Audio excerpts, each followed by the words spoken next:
You are Locked On Rays, your daily Tampa Bay Rays podcast, part of the Locked On Podcast Network, your team every day. Hello, my name is Kevin Weiss. I'm Ulises Sambrano. And we're the host of the Locked On Rays podcast, part of the Locked On Podcast Network. Thank you for making Locked On Rays your very first listen every day. And remember, Locked On Rays is free and available on all platforms, including YouTube at Locked On Rays. Well, Ulises, the Rays enjoying an off day Thursday, back to action, and the difficult September schedule begins as they have a 3-game home slate versus the New York Yankees. And if you're a Rays fan, you probably wish it was a little bit better circumstances concerning and considering the recent news about one Shane McClanahan and one Brandon Lowe. Yeah, not the greatest of news. Captain Obvious there. Not great, man. Just not what you need to hear in September, that your best run producer, your best hitter in the offense, maybe not hitter in the traditional sense of the word, but Brandon Lowe is, and Shane McClanahan, you're the guy who could be in the podium for the AL Cy Young, just going down. Now, before we start saying, woe is us, oh my goodness, from what we have heard from Mark Topkin, okay, everything is structurally sound with Shane McClanahan. This should be a short stint, maybe missing at most 3 to 4 starts. So, is it bad? Yes. You missed your AL Cy Young candidate.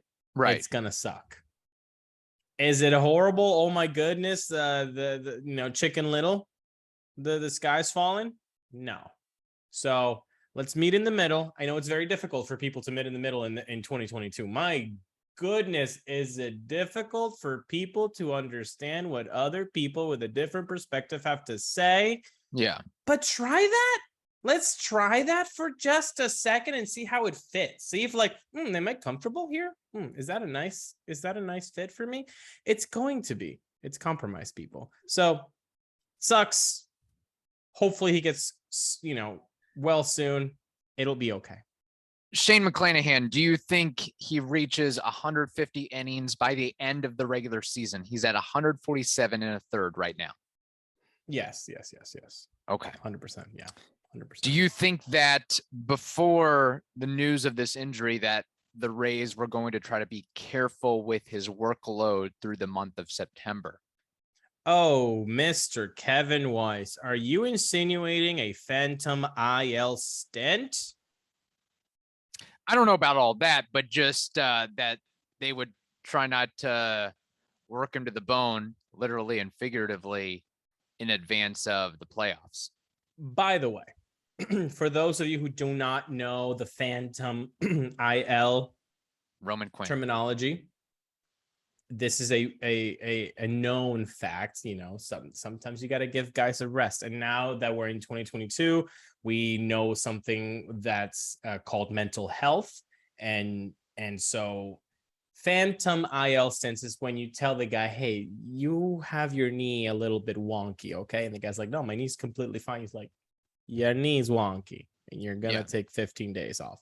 That's what we mean by phantom IL, okay? It's when there's probably nothing wrong with them. It's August 31st as we're recording. When this is going live, it would be September 2nd. It's September 2nd.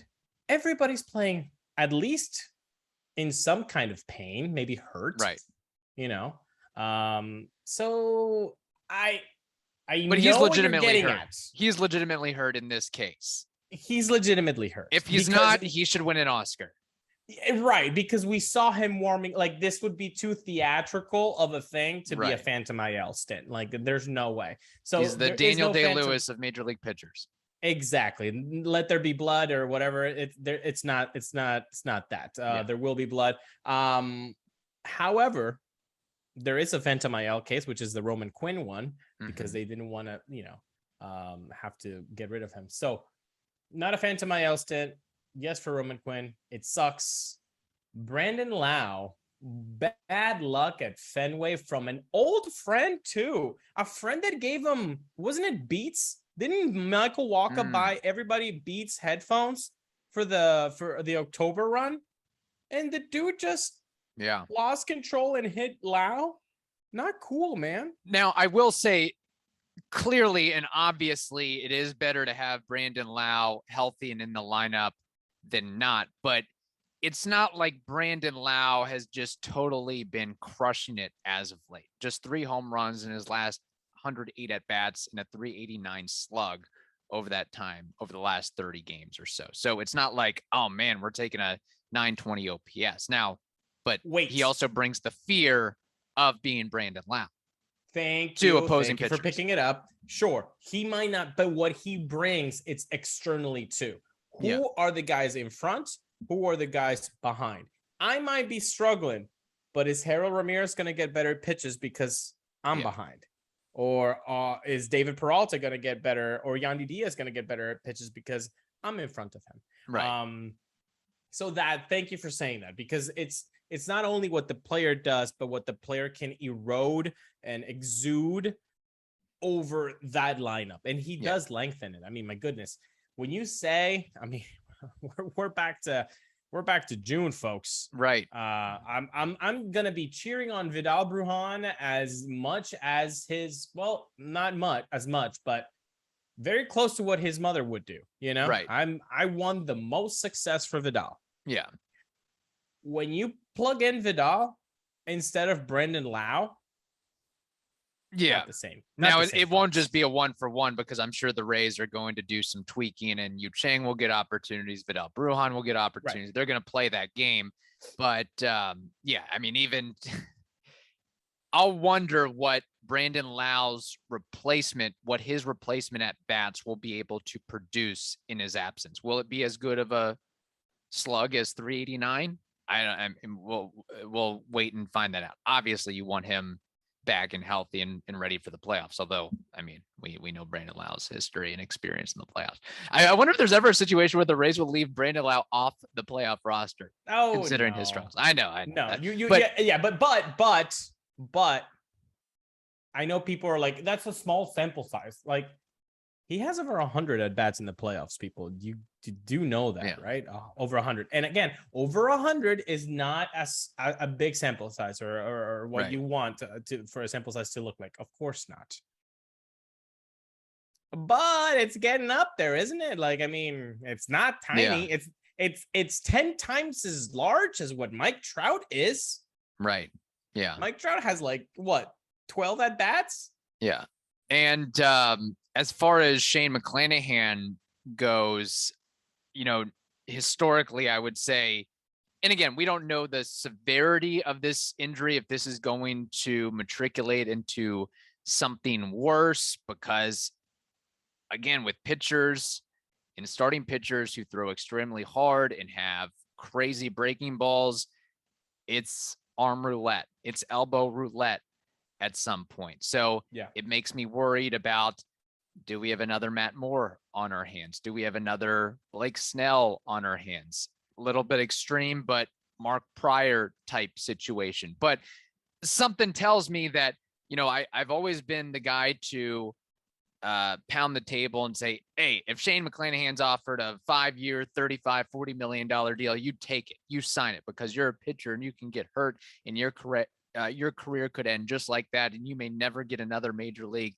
opportunity. But then I see guys like Noah Syndergaard and Tyler Glass now who can have Tommy John or a major injury and come back and get $20 to $25 million for 1 year of play virtually. So, Shane McClanahan keeping things close to the vest, I think it's going to end up working out. But that's why we can't get so enamored by what a guy is doing in the moment and just assume that what he's doing now is going to be what he does continually and consistently for the next 5 years or until he hits free agency. It's not like, oh, he's doing this now, so we're going to expect 23, 24, 25, 26, that he's going to give us 175 innings in a sub-3 ERA and make 4 or 5 All-Star appearances, right? It doesn't work like that. It's not linear. And what frustrates me is that sometimes there are fans that have watched baseball for 10, 20, 30 years, and they get even more, and they say stuff like that. Like, we're not super old, Kevin. We're just getting into our third floor. We're in our 30s. Yeah. You're 30. I'm 31, or are you 31? Not 31. I'm not 31. Not yet. Yeah. Not yet, but in a couple months you are. If I make so 30 and 31, like, we're not old, but we've seen enough baseball. We've seen enough baseball to not get hunked down on like one season, and then you're like, this guy's going to be a perennial all-star. Like, right. Can we just slow it? You know how difficult baseball is? Sometimes fans forget this is difficult. Mm-hmm. And if you have an all-star season, they appreciate it. And that's all the work that they had done since 3 years old until that all-star selection. And when that's their only all-star selection, guess what? They have that forever. Like, I was an all-star. Like, it's not easy. So Shane McClanahan, all the talent in the world. I first of all, I do not see him. I think he's going, because of the talent in the world that he has, he's going the David Price route, man. He's going to be like, nah, I'm going year by year, and you're going to pay me. And good for him. Yeah. Good for him. You could also have, other extreme, Brendan McKay, who, you know what, if Brendan McKay was offered some sort of Matt Moore like deal, like after his first start against, who was it, the Texas Rangers in 2019? Correct. Yeah. You probably should have signed on the dotted line. Like, hey, if he didn't, I bet he has been thinking about that moment for a long time. Right. And I want a Brendan McKay episode for the off season, because he deserves it, and there's a lot to unpack there. Convert him to a full-time hitter. There's the episode. No, just kidding. But seriously though, it's never okay to drive stoned. You put yourself and others in danger. If you've been using marijuana in any form, do not get behind the wheel. If you feel different, you drive different, drive high, get a DUI. That is from the NHTSA. All right, Ulises, we haven't really, and we know the Yankees, were familiar with them and what they've done this season, and mostly ups, but recent downs that they've experienced. But for the Rays, this is a fun question. Now, we are recording this during the course of the second game of the 2-game Marlins series. Do you need an update? Yeah, I need an update. The score is 1-1. Okay. It's the top of the 8th. Men on first and second, and Manuel Margot is at the plate. What will he do with men on first and second facing Dylan Floro, old friend of the program? How about that? Yeah. Well, regardless, I can tell you that the Rays are not going to tie this game. There's going to be a win or a loss. So the Rays are either going to be 72-57 or 71-58. As of right now, he bunted Margot, and it was the most horrible bunt I've ever seen in anybody in Margot's life career. And it was just a little pop-up to the first baseman. And I want people that hate bunting to not just pick out this situation as like, the bunts are bad. No, this was a smart play by a fast run. It just didn't work out. Right. Sometimes it doesn't work out. It's baseball. Regardless, the Rays must win 19 of their next 34 games to get to the magic number of 90 wins. That is obviously, in Major League Baseball, a huge accomplishment. Let's throw talk of them winning the division out the window. I mean, not totally out the window. I guess there's always a chance. They're at like less than a 2% chance of winning the division, but really getting 90 games, 90 wins, that's big. But I guess more importantly is, locking up that first wild card spot as well. And maybe it takes a case of you've got to get to 90, road to 90, if you will. But it's not going to be easy because we know that the Rays, of their 34 remaining games, 24 are against teams that are currently on pace to make the playoffs, i.e. the Yankees, the Blue Jays, the Astros, and the Guardians. Difficult stretch run. 100%, man. And I 19, like, that's a lot of game. Depending on what happens here with the Marlins, you know, it would benefit them obviously to get this W. Right. 100%. Now the math, winning 19 of 34, just not saying throw out the tough schedule, but that is actually like a 90 win pace over the course of 162. So they got to play 90 win baseball over the next 34 to get 90 wins. Yes. No, it's very poetic. And let me just expand this conversation to the point that if you would have told 90 wins to both of us in March 13th, would have been like, damn, really? What happened? Yeah, that sucks. Then you see everything that happened throughout the season and all of the injuries and oh my goodness, the May and June lineups. Right. Oh my goodness. Do you guys remember that? It's September 2nd. Do you guys remember the May and June lineups? Do not criticize the lineups right now. Yeah. Because then you have short-term memory. 90 wins is an incredible accomplishment for Kevin Cash, the front office, and those players stepping up.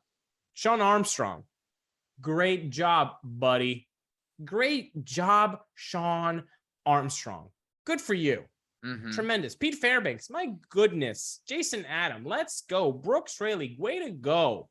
Jalen Beeks, tremendous. Jeffrey Springs, revelation. Drew Rasmussen, my pick for being the dark horse of the starting rotation.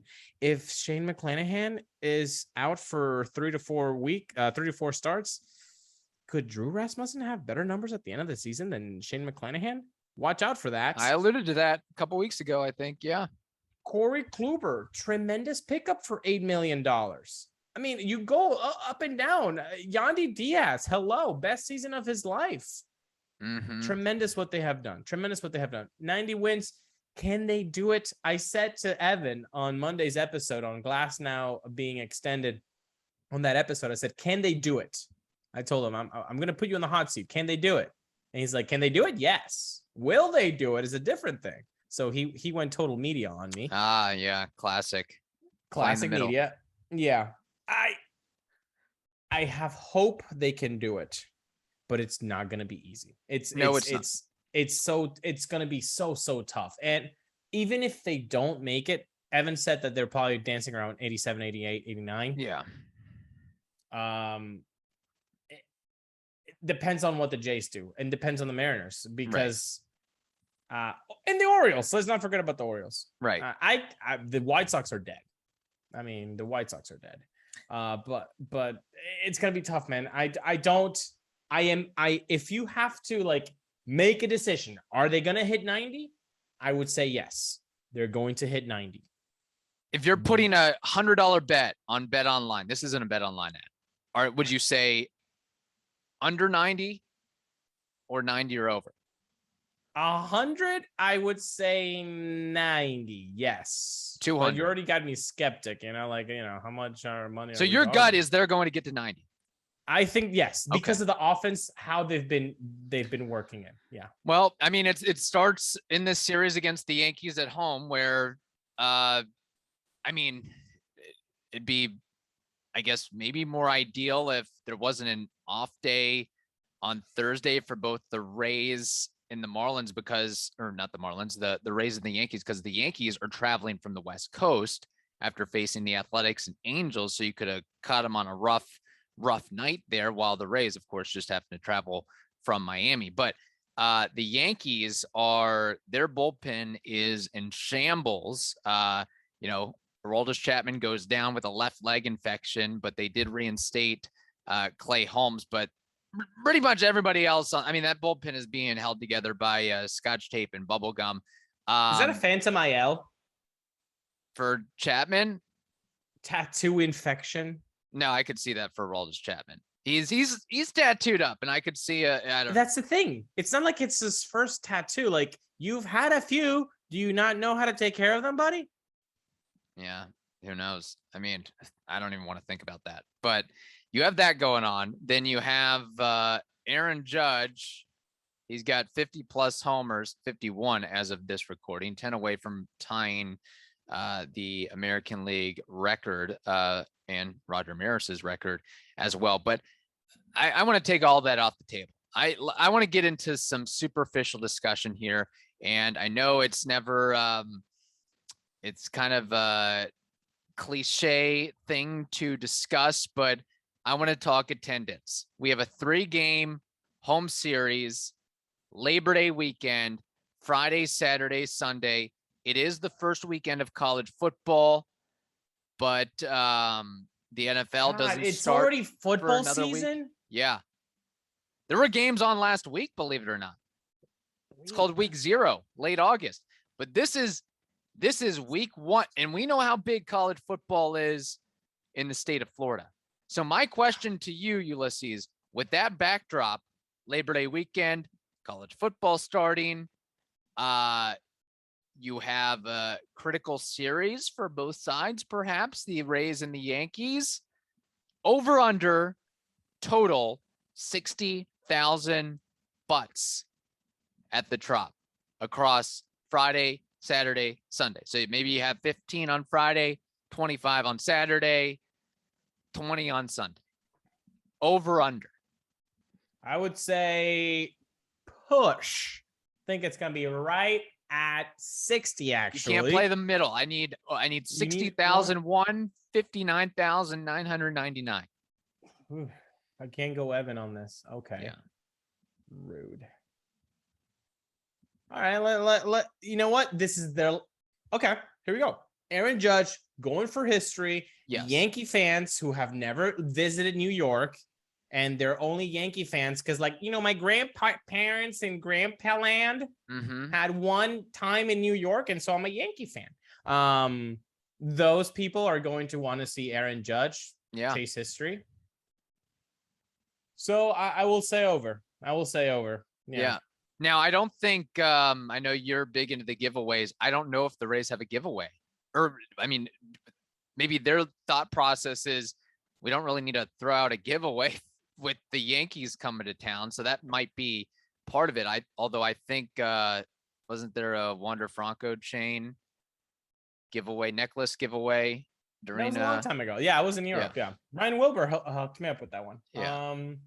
Let's see, September. I don't see any promotions, and they would be dumb to do a promotion with the Yankees because they're coming anyway. Hey, Aaron Judge is in town. That's your promotion, basically. That's your promotion. Hey, you want to go be part of history and see his chase to 60? Dude has 50 knocks. Yeah.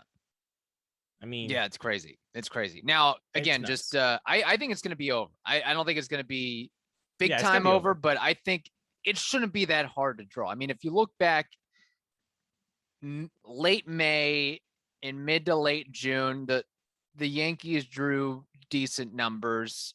But I think this is really the time where you're really a last chance to really get that interest and intrigue before the old NFL starts. And then you got hockey picking up and a lot of other things to compete with. These fake Yankee fans that are not even from New York, they have to, take care of their New York Giants and their Jets or their Islanders and maybe whatever.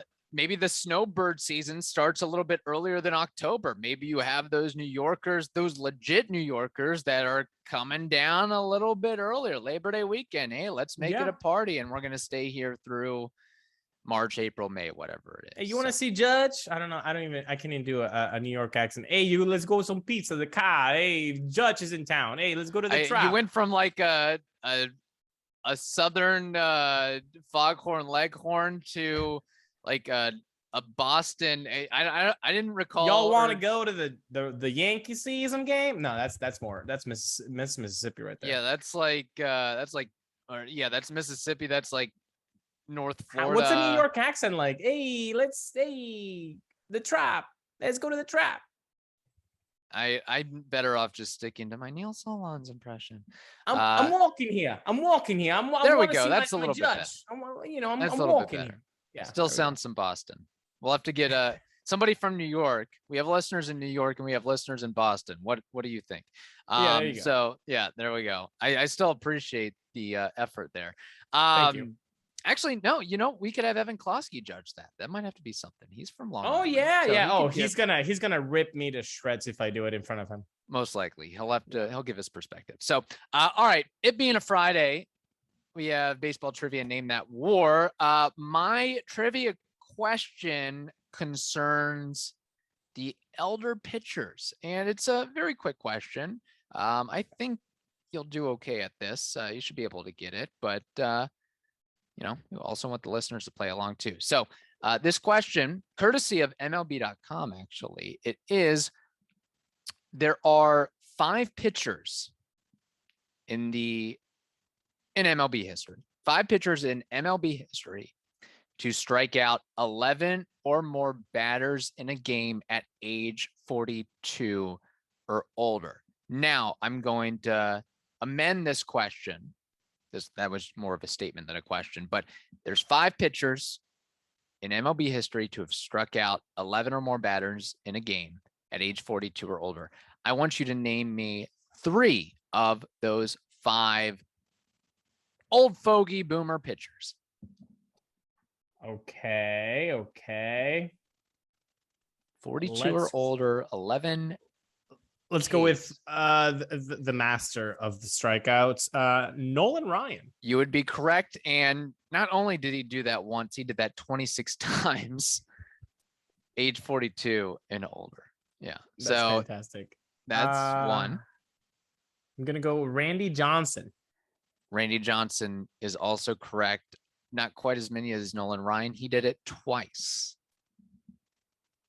So we're looking for a guy that did it once, older than 42. Well, there's another guy that did it twice, but it's really just guys who have done it. So they just included that in parentheses. So older than 42 and struck out more than 11 guys. 11 or more. 11 or in a more. Single game. Blank. Is he older than 42 or is he 40? I'm going to go for it because I don't have no strikes yet. Justin Verlander. Strike 1. Okay, fair. Because he has never done it or because he's not 42? Because he's not 42, if I had to guess, because it is Justin Verlander. I think he's 39. Oh, he's 39. Okay. 42. Okay. Think old guys. I want to say him, but maybe I'll say it. Tom Glavine. Strike 2. Damn it. All right, folks. What do we got here? Folks, think.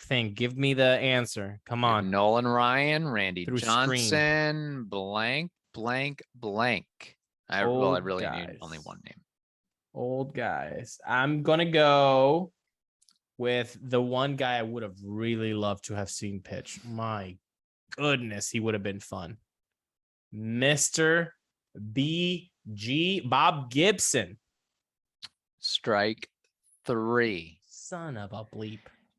This guy pitched in a Rays uniform relatively recently. And by recently, I mean like last year. Son of a... You know who I'm talking about? Blank Mountain. Yeah. Rich Hill. I'm going to give this guy, I don't think you would get this, Gaylord Perry. He did it twice. And this other guy loved the performance enhancers. Roger Clemens? Correct. Nice. Yeah. So there it is. There's the question. Name that war time. Hit me with that name that war. Well, this is so funny. We're in wavelength moments because my name that war And for those of you who don't know what Name That War is, it's a game where we take a player from the past and we look up his career baseball reference WAR and we try to guess it because we think we know so much baseball and so much history that we think that we have it all archived up in here. So the player I want you to guess his career WAR, according to Baseball Reference today, is an old guy pitcher, Mr. Kenny Rogers. Oh boy, Kenny Rogers. Kenny Rogers.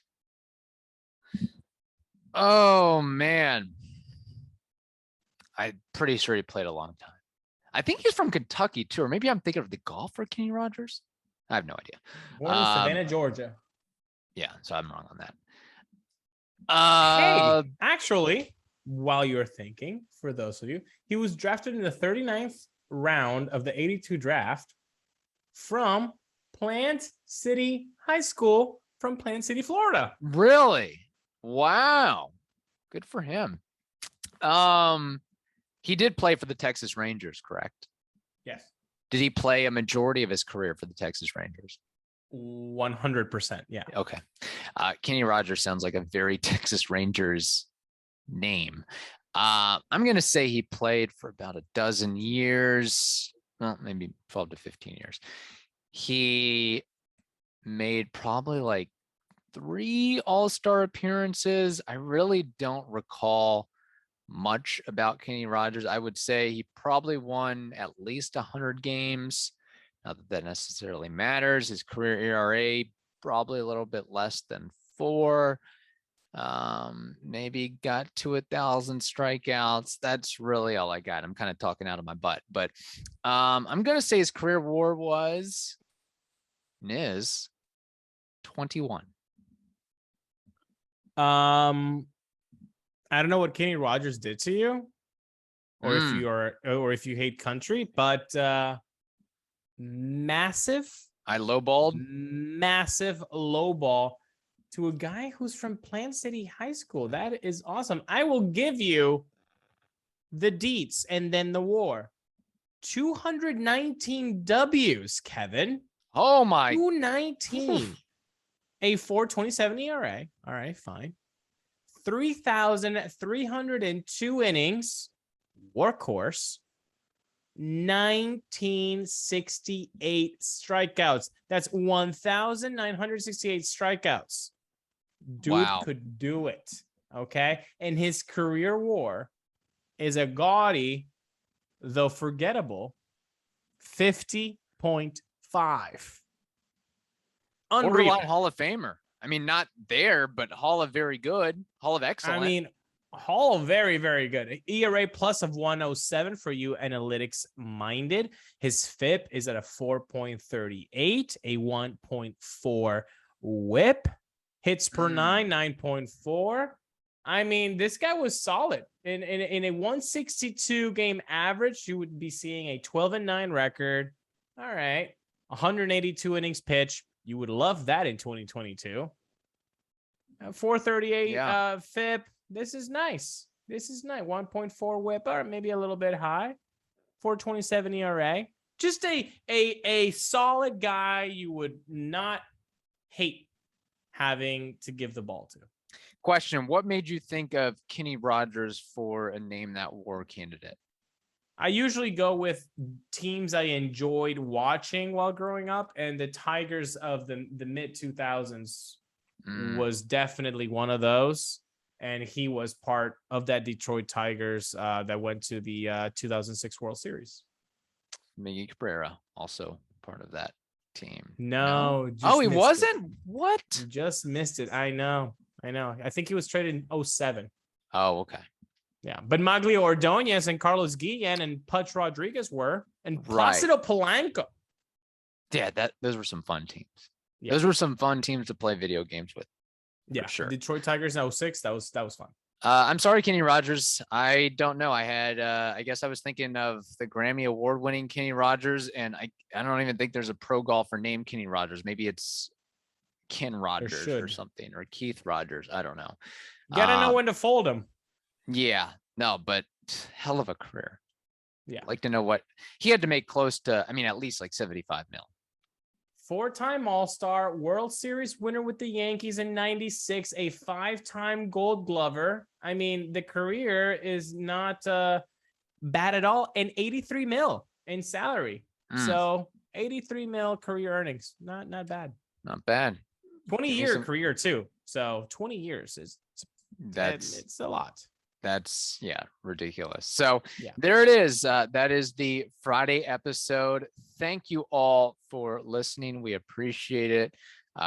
We hope that you have a wonderful weekend, wonderful Labor Day weekend. And that also gives you some time to not only listen to the Locked On Rays podcast, but also the Locked On MLB podcast as well. So please do that. Have a good one, everybody. Talk to you next week.